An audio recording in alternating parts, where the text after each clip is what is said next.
Hey guys, we're back here for another video and we are doing some serious keto cooking in the kitchen today, and we are making a Thai coconut roasted chicken. Yes, that's what we're making. Thai coconut roasted chicken. It's going to be a bit of an experiment, but hopefully it turns out okay.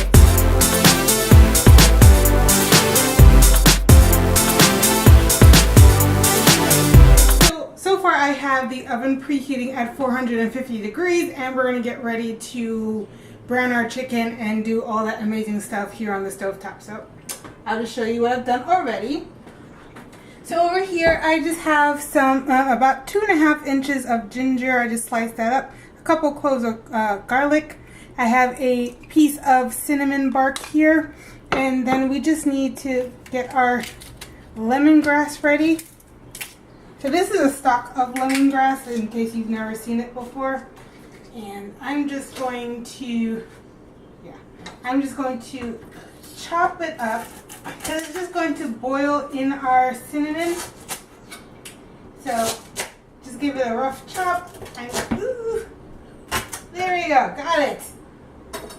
So I've just chopped up a stalk of lemongrass. All of this is going to boil in our cinnamon. Now it's not a cinnamon crusted chicken, it's going to be it's not a coconut encrusted chicken, it's going to be baked in a coconut gravy that we're going to make for it. So let's get started on this. So I have my heavy bottom pot here. On the stove, I'm just preheating it. So whatever heavy bottom pot you have, that's the one that you want to use because we're going to just brown our meat in this. Now, if you have one that can go into the oven as well, that will save you an extra dish because you can just take it from here into the oven. Unfortunately, I can't use this in the oven for this particular dish because I'm using drumsticks, and the drumsticks will just poach in this pan, so I'm going to shift it over. But for now, I can use it to brown my meat. So I have about 2 pounds, I think it's about 2 pounds of chicken drumsticks in here that I've cleaned already. It's just seasoned with salt and pepper. That's it. And once our pan is nice and hot, we're just going to brown the meat directly in this pan here. And then get started on our sauce. How exciting. Are you excited, Sha? Very. Hopefully it's not too coconutty. It should be a subtle coconut taste. I'm going to jazz it up a little bit more so it's not too bad, but it should be good. Should be pretty interesting. So I'm just going to start dropping some of my chicken drumsticks in the pan just so we can get this process going. I'm just going to let that brown here. Still not hot enough, but I'm already in there, so I'm going to commit. All right.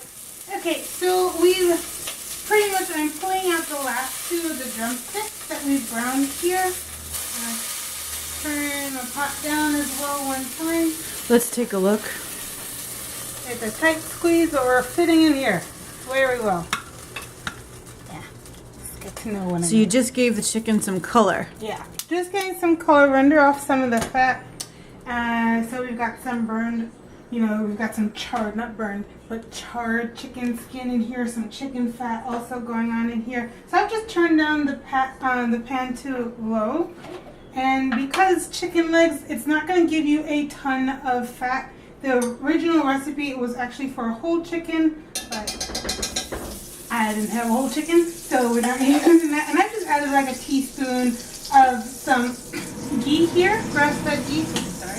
Some grass-fed ghee that I just happen to have. I just added a teaspoon of that to the pot. And then we are going to add our ginger and garlic first into our pot. Get that going. Try to pick up some of those goodies at the bottom of the pot. So you've got some chicken skin in here. Just get that going a little bit. And basically right now what we're making is that coconut sauce for our chicken to roast in. So I just want to get the garlic and ginger just hanging out and cooking there. And then I'm changing the recipe a little bit, and I'm going to use some red curry paste, and you do need to cook this some, so I'm going to add that now. I'm going for about 2 tablespoons worth. So I've added that to our garlic and ginger.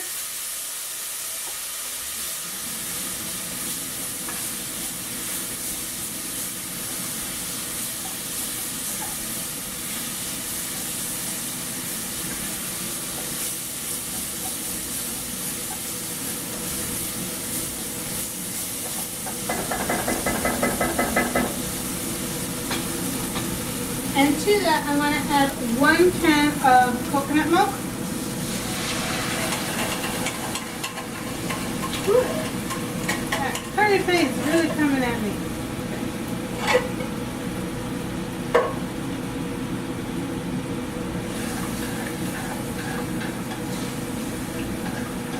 And I'm just going to stir that in here just to break up some of those coconut paste on the curry paste. Solid in here. Oh, well. Oh, okay, I'm good. Got that going. We drop in our lemongrass and cinnamon. And we cover that for it to boil together and hang out for like a minute or 2. So once that's boiled, all we have to do is add that to our chicken, cover it in aluminum foil. We already have our oven preheated to 450 degrees. Just pop that in, and then we can wait for that to start cooking in the coconut juices, and then, yeah, we'll figure out from there because I have no idea. Oh, it's recorded. Okay. So we've let our coconut milk, our lemongrass, and cinnamon. We got some curry paste in there, and I put a little bit of salt. It's all come back up to a boil. So we're ready to take that off. We've got our chicken legs that we browned over here. And all we're going to do is pour the whole lot of it into our chicken legs. Yeah, that's it.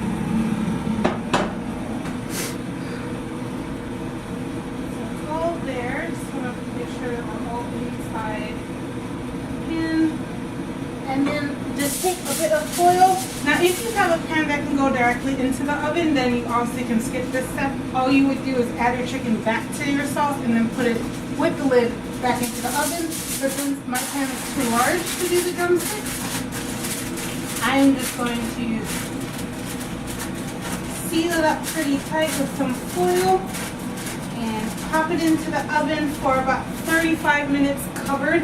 You want to make sure that the chicken's actually cooked during this time, and then we'll take off the foil and let it bake for another 15 to 20 to get some color. So yeah, this is going into the oven. Sweet. So I'll see you back in about 35 to 40 minutes. Hopefully I'm right this time. Okay. Hey guys, so we've just taken the Thai coconut roasted drumsticks out of the oven. So that was 35 minutes covered with aluminum foil or your lid at 450. Then you take off the lid and let it bake for another 20 minutes, and then I just popped it under the broiler for like 5 seconds just to give it a little bit more, you know, prettiness and such. So this is the end result. Now you can take it a step further and, you know, take out all of the lemongrass and the cinnamon out of here, take the chicken out, and then you can boil down the gravy in here if you wanted to do like a noodle dish, or you want to use it as a dressing on top of the chicken, or you can leave it just here. You can stop here. This is where I'm stopping for today because, you know, I'm trying it out for the first time, but this smells amazing. I hope it tastes just as great as it smells. So I will leave the approximate macros down below for you guys in case you want to try this recipe, but it seems so far to be promising. So guys, thank you for watching. It's been an awesome sort of journey through this particular recipe. I hope you guys try it out, and, you know, hit that thumbs up button, leave me some comments or questions down below, and subscribe if you haven't. Thanks for watching, guys. Until next week. Bye!